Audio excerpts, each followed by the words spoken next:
Hello everyone, আসসালামু আলাইকুম। আপনারা সবাই কেমন আছেন?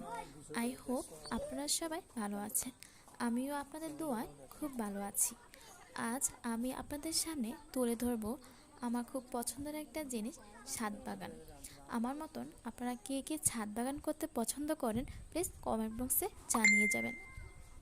বর্তমান সমাজে ফরমালিন মুক্ত ফল পাওয়া খুব কঠিন একটা বিষয়।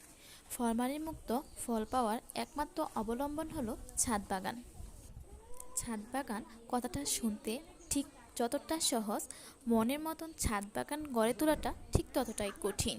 সকাল বিকাল এই ছাদ বাগানের পেছনে আমাদের অনেকটাই সময় ব্যয় করতে হয়।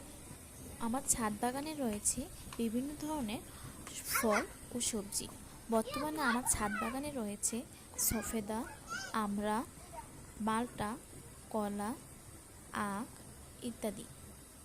আমার গাছগুলোতে মাশাআল্লাহ অনেক ফল রয়েছে।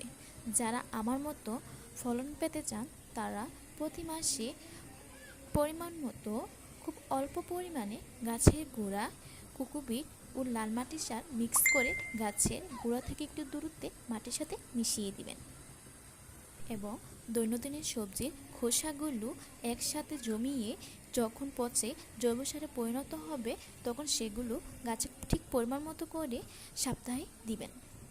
আমার ফলগুলো দেখতে ঠিক যতটা সুন্দর, খেতেও ঠিক ততটা মজা ও রসালো, বিশেষ করে জাম্বুরা।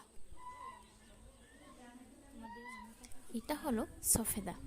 এই সফেদা গাছটা আমি খুব যত্ন সহকারে লাগিয়েছিলাম। মাশাআল্লাহ, এটা তো অনেক ফল ধরেছে। আপনারা সবাই ভিডিও দেখার পর মাশাআল্লাহ বলবেন এবং আমার চ্যানেলটাকে সাবস্ক্রাইব করে দিবেন। আল্লাহ হাফেজ।